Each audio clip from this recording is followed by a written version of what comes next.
About 2, 3 years ago, I was strongly in my masculine, I was just like super business oriented. Even the style that I manage, the artists that I work with, this is very like military mom style, It's not very like loving, caring, understanding. Like it was just like, hey, you know what you're supposed to do. Why weren't you there?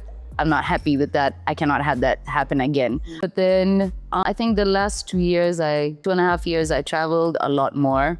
So I got to leave Nairobi. I was in between Miami and LA and London. And I think this city can make you feel like you really have to like show up in that way. And I think during my trip, I realized that this isn't me. Me showing up like that is actually me suppressing who I am. And so, yeah, I'll say like the last 2 years have been super transformative, and I owe it all to Xenia. But we tweaked the last lyric of the song, and it goes, I'm more than enough. And then she goes, you're more than enough.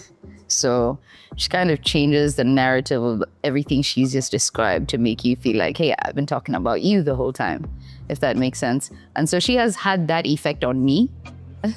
And she softened me up completely. So I'm learning how to balance it now. I feel like when you travel, you realize that like the world is so big.